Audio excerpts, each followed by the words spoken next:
After an overnight train ride, I arrived in Khajuraho.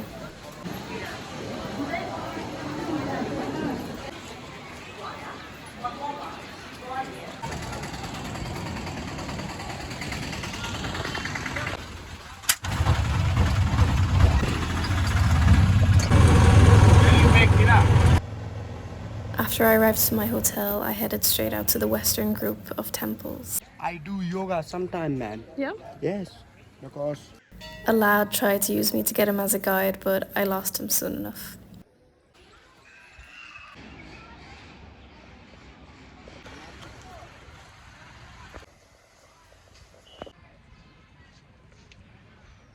Inside the grounds was very peaceful. Not too many people, and my phone actually died shortly after, so I just toured the temples in peace, in my own time.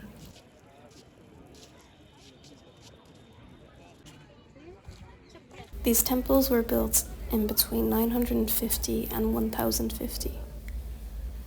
There used to be over 85 of these temples, but so many have been destroyed over the years that now there's only 25 left. These temples were actually hidden between forests of palm trees, and they're also surrounded by many hills, so they weren't discovered by any outsiders for about 700 years. These temples don't only exhibit Kamasutra, but also daily life.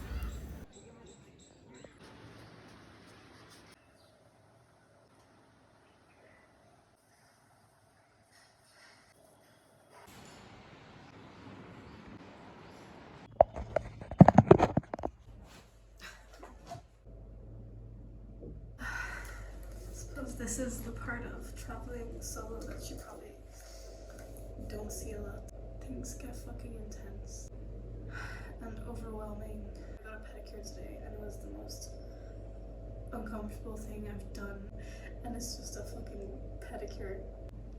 I have moments where I think, why am I here? Like, why am I in this foreign country? It's just the dynamic between the locals and me being a foreigner, and that being so evident.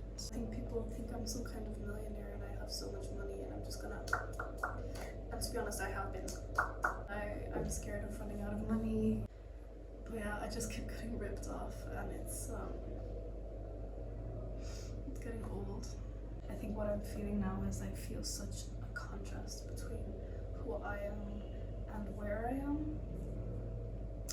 So it's been really hard to connect with people, because I feel like also most connections that I've had up until now have been very, very much based on a financial exchange.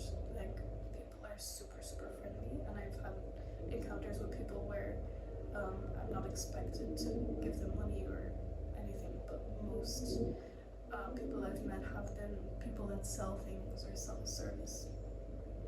And so there's this expectation financially, which has made it really hard for me to connect with these people genuinely. And I really feel like I'm craving this. I'm craving connection, genuine connection and deep conversation, and I'm not getting that here yet. Yeah, that's just making me feel very lonely.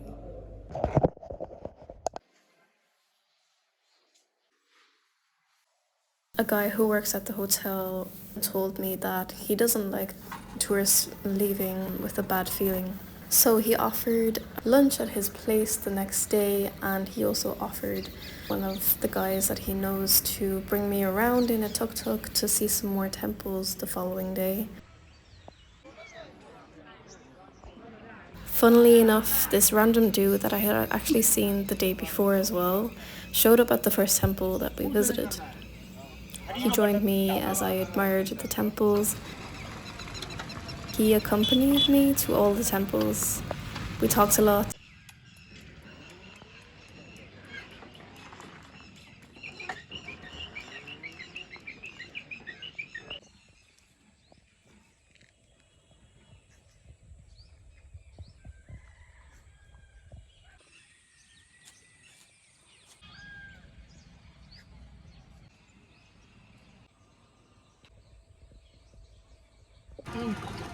There's more temples, no? Yes, more than.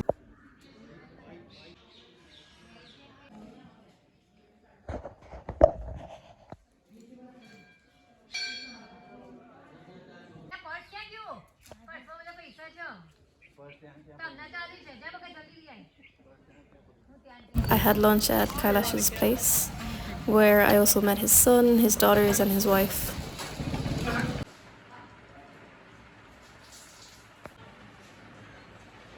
It was very weird and awkward, but we had lunch anyways, and I'm really grateful to experience some genuine kindness, not expecting anything in return. He also packed some lunch for me as I'm heading on another overnight train tonight. Sanjeev then picked me up, we collected my bags from the hotel, and then headed to the train station. And he even let me drive nearly the whole way to the train station. And I had to jump on the train as it had already started taking off. So that was quite thrilling, but I feel like this day really showed me how things can really turn around after having a bit of a bad day.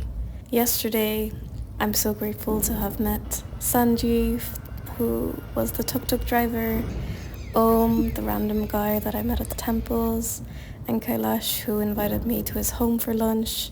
And then these 3 dudes on the train, they were also so friendly.